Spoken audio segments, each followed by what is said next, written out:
My very first thoughts about attraction. Back when I was in grade school, attraction seemed to be completely based on good looks. If a girl thought a boy was cute, she would write him a love note and they would become boyfriend and girlfriend. Went on like this for a few years until about high school when something shifted. Started seeing things that didn't quite make sense. I saw guys who were complete pricks getting women left and right. I saw guys who were goof-offs who got bad grades, and even ugly guys getting the girls that I so desperately wanted. It was no longer about looks. Sure, if a guy was extremely good-looking, he would attract some female attention, and some women would even outright tell him that they were interested. Hell, it happened to me a few times. The problem was, a woman falling into my lap only happened about 1 to 2 times every year.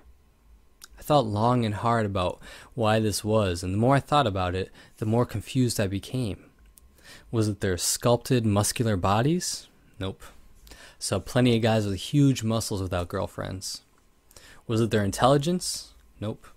I knew a couple of really smart guys who were also good looking who couldn't get a date to save their life. I looked everywhere but couldn't find the answer. Every time I thought I was onto something, I would find 5 examples proving it was wrong. What was a guy to do if he liked a girl and wanted to attract her? There's always the dating lottery. So, as a man, I was faced with a problem.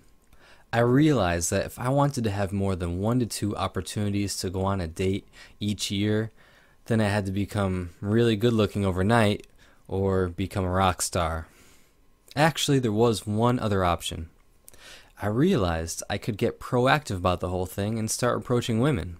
I'm sure you could imagine how scared I was to start approaching women for the very first time.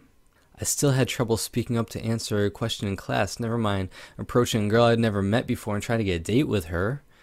Anyway, I faced my fear and did some approaches. And very quickly, I realized that this would be harder than I first thought.